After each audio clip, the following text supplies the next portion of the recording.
आप जहां जाना चाहें शौक से जाएं, लेकिन एक रिक्वेस्ट है, इस वाक़े को जरूर सुन लें।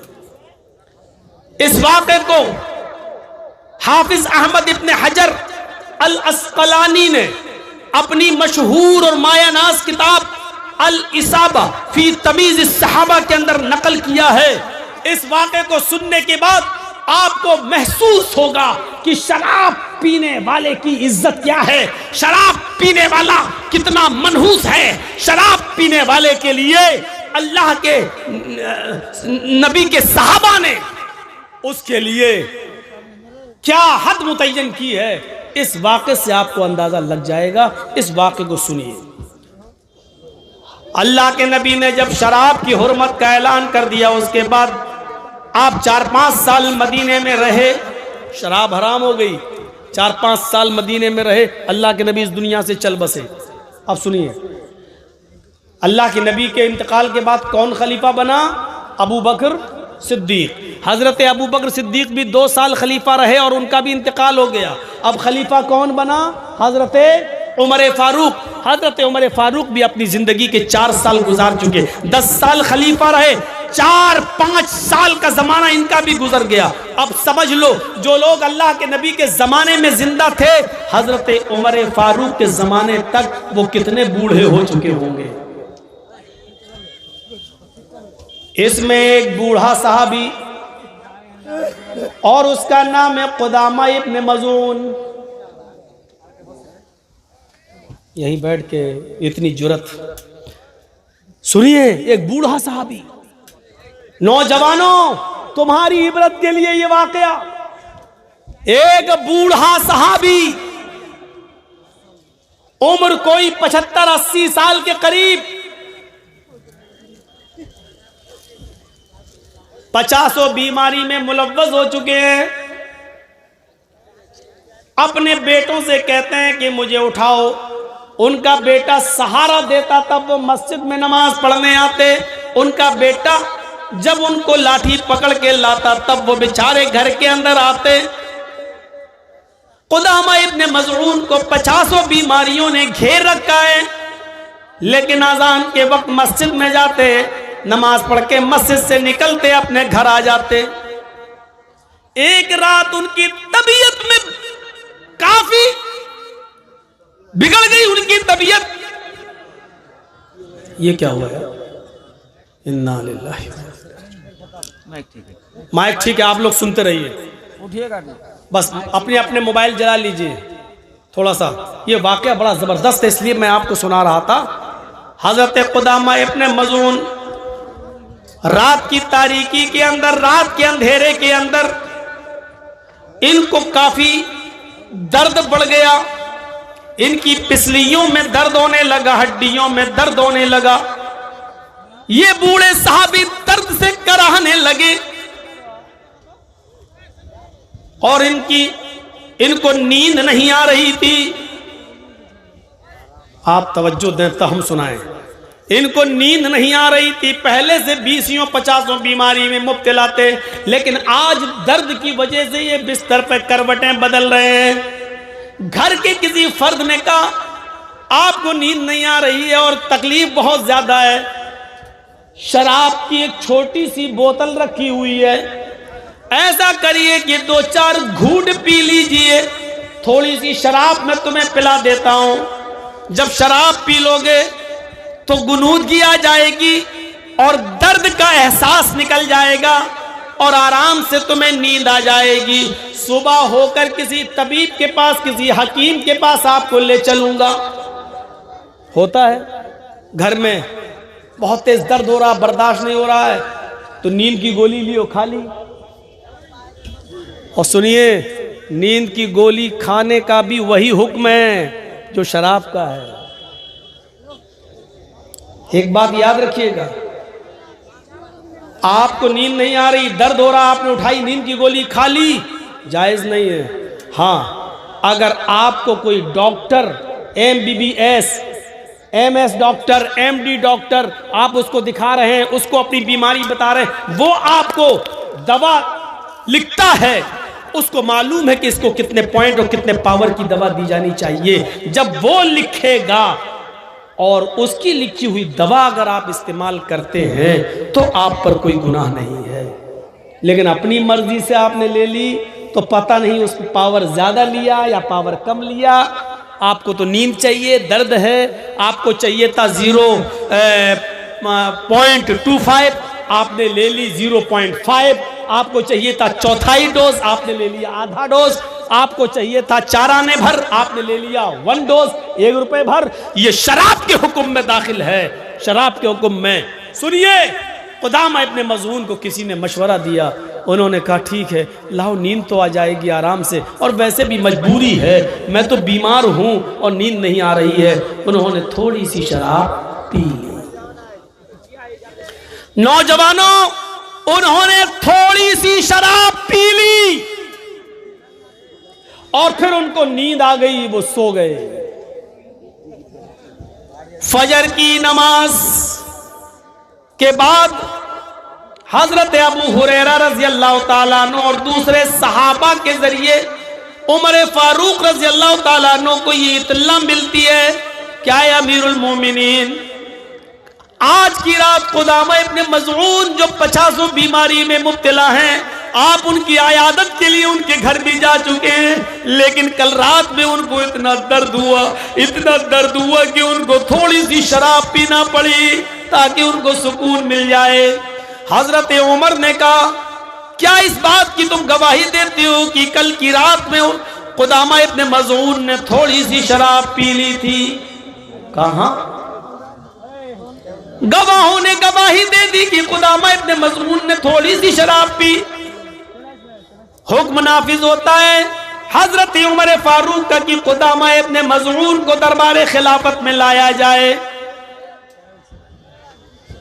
उनके बेटे कुदामा इब्ने मज़ऊन को अपने कांधों पर सहारा देते हैं और उनको पकड़ के लाते हैं, हजरत उमर फारूक के पास उनको खड़ा कर देते हैं। हजरत उमर फारूक अब डायरेक्ट सवाल करते हैं, शेख मोहतरम, मेरे बुजुर्ग मोहतरम,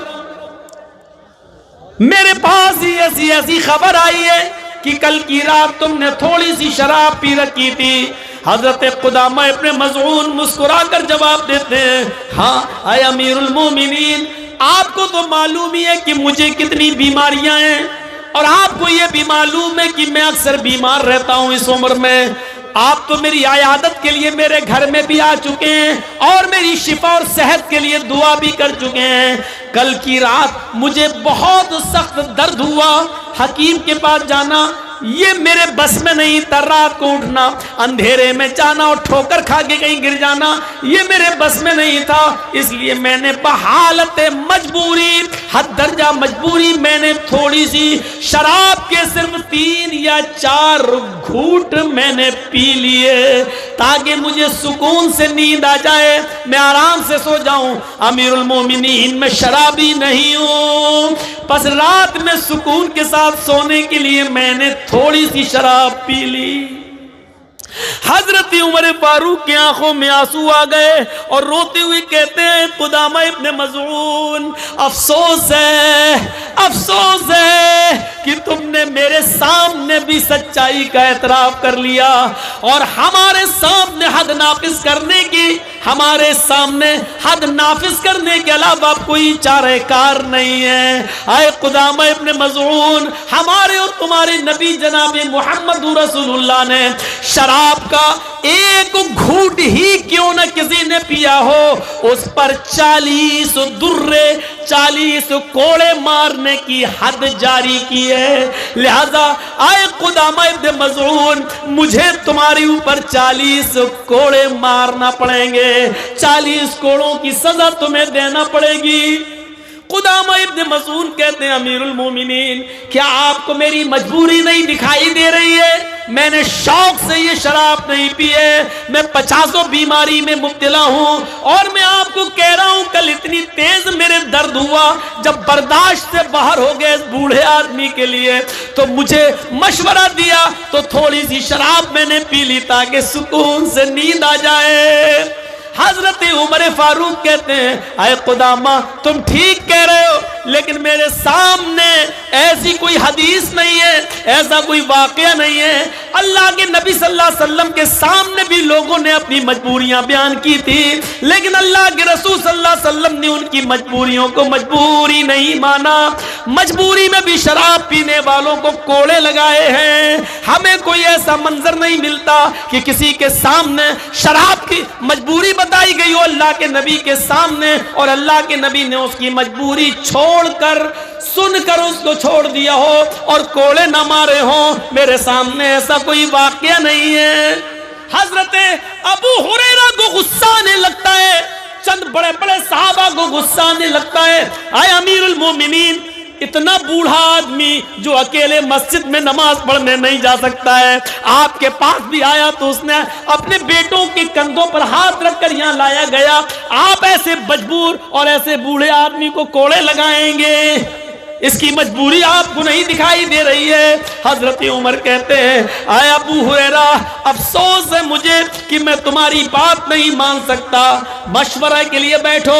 बड़े बड़े सहाबा मशवरा करते हैं।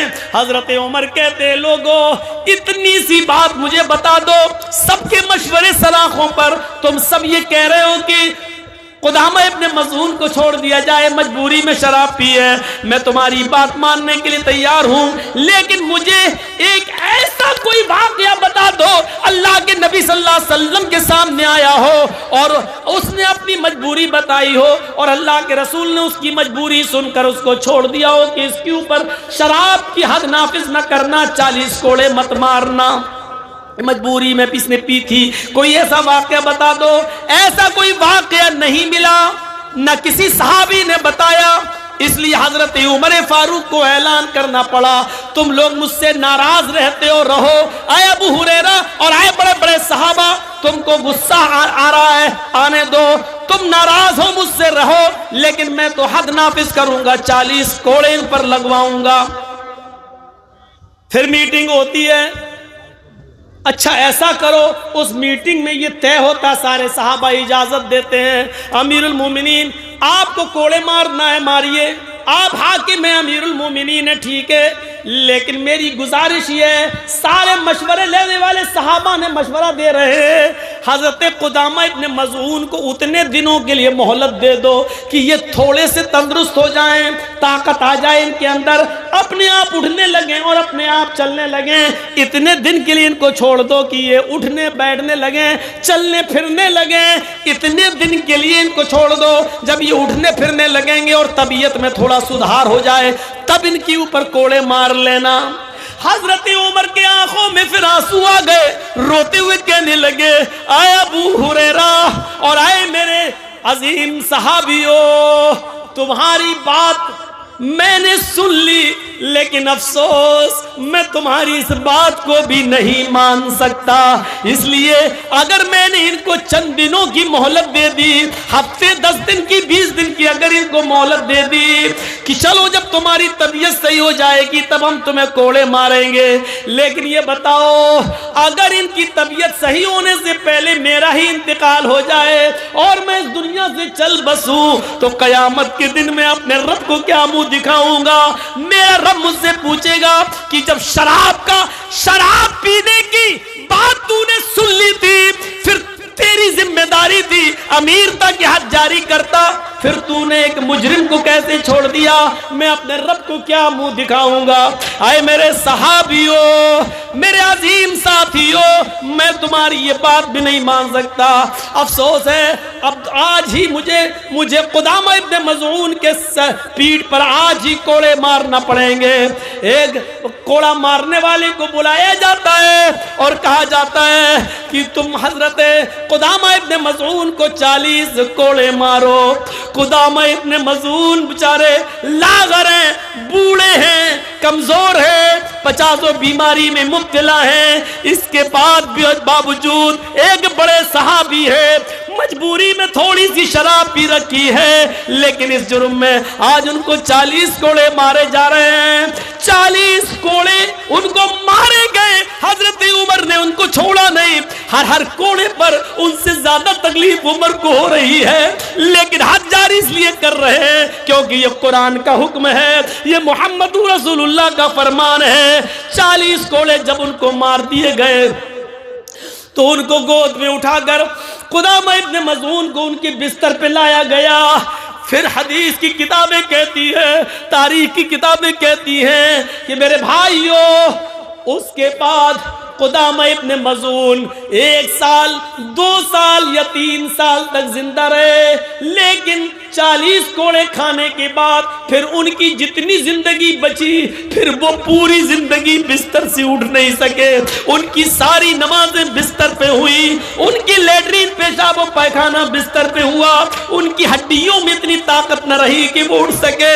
और 40 कोड़े खाने के बाद वो इसी बीमारी के अंदर उनका इंतकाल होता है। इस वाक़े के मुख्तलिफ पहलू हो सकते हैं मेरे भाइयों, लेकिन नौजवान नस्ल के लिए इतना काफी है कि सहाबी हैं, 50 बीमारी में मुब्तला हैं और बुढ़ापा है और नींद नहीं आ रही है, उनके दर्द है। इतनी शदीद पोजीशन में थोड़ी सी शराब पी ली, लेकिन उमर ने उनको भी कोड़े लगाए, उनको भी माफ नहीं किया। मेरे प्यारे साथियों, नौजवानों, इस वाक़े को सुनने के बाद कैसा लग रहा है? क्या हम अब भी शराब पिएंगे? क्या शराब हमारे हलक के नीचे उतरेगी? कुदामा इब्न मज़ून को उमर ने कोड़े लगाए, उनको गोद में उठा के बिस्तर पे लाया गया, फिर जिंदगी भर वो बिस्तर से उठ नहीं सके। उनकी सारी नमाजें उस बिस्तर पे हुई, पेशाब और पैखाना उनका उसी बिस्तर पे होता था, फिर वो जिंदगी भर उठ नहीं सके। लेकिन हजरत उमर ने हद जारी की, ये शराबी का अंजाम होता है, उन्होंने तो मजबूरी में पी। तुम्हारे सामने कौन सी मजबूरियां हैं? कौन सी मजबूरियां हैं? अल्लाह के रसूल ने कभी कहा था इन्ना बनी इसराइल तफ्तरिकु अला सिंतैनी व सबईना मिल्लतन। मेरी बनी इसराइल कौम बनी इसराइल 72 फिरकों में बढ़ गई थी। सतफ्तरिकु उम्मती अला सलासी व सबईना मिल्ला, मेरी उम्मत 73 फिरकों में बटेगी। हज़्ब नाली बिन नाल, जैसे दोनों जूते बराबर होते हैं वैसी मेरी उम्मत में और बनी इसराइल में कोई फर्क नहीं होगा। हत्ता इन काना मिनहुम मन आता अला उम्मी अलानियतन लकाना फी उम्मती मन यसनउ ज़ालिक। अगर बनी इसराइल में किसी ने अपनी माँ के साथ, यहूदो नसारा में किसी ने अपनी माँ के साथ ऐलानिया जिना किया होगा, चौराहे पर अपनी माँ के साथ मुंह काला किया होगा, तो मेरी उम्मत पर कयामत उस वक्त तक नहीं आएगी जब तक कि मेरी उम्मत के लोग मुसलमान भी अपनी माँ के साथ चौराहे पर ऐलानिया डंके की चोट पर अपनी माँ के साथ जिना ना करें। मेरे भाइयों, अल्लाह के नबी फरमाते उस वक्त तक कयामत नहीं आएगी। कयामत से पहले ये उम्मत देखेगी कि इस उम्मत का नौजवान अपनी माँ के साथ जिना करेगा, अपनी बहन के साथ जिना करेगा, अपनी बेटी के साथ जिना करेगा। और सुन लो आए नौजवानों, अगर किसी ने अपनी माँ के साथ जिना किया, अपनी बहन के साथ जिना किया, अपनी बेटी के साथ जिना किया, तो यहाँ तक पहुँचाने वाली अगर कोई चीज़ होगी तो यही शराब होगी, यही शराब। क्योंकि इससे ज़्यादा अकल पर डाका डालने वाली कोई चीज़ नहीं होती। अगर चाहते हो कि मेरे हाथों से मेरी माँ की इज्जत व आबरू बची रहे, चाहते हो कि मेरे हाथों से मेरी बहन और मेरी बेटी की इज्जत व आबरू बची रहे, तो आज से यहाँ से उठो तो कसम खाकर उठो कि आज के बाद मैं शराब को कभी हाथ नहीं लगाऊंगा। मुस्तकिल और मुकम्मल शराब के ऊपर ये मेरा पहला मौजू है। अपनी 20 साल जिंदगी के अंदर, 20 साल तकरीरी दौर के अंदर मुस्तकिल मुकम्मल पूरी तकरीर शराब के ऊपर अगर मैंने की तो आज की है। मेरे भाइयों, इसको आप नोट करिए, मुकम्मल शराब के ऊपर। और अब मेरी घड़ी में 50 हो चुके हैं, मुझे 2 बजे निकलना ही था। 10 मिनट के लिए मैं यहाँ बैठा हुआ हूँ सिर्फ इस इदारे के खातिर जो लॉकडाउन में बंद रहा है। मेरे भाइयों, इस मदरसे के खातिर जिनके असातिज़ा की तनख्वाहें बाकी हैं, अगर आप चाहते हैं कि उलमा बाकी रहें, तलबा आलिम बनकर निकलें, तो आप मुझसे कितनी मोहब्बत करते हैं ये मुझे देखना है।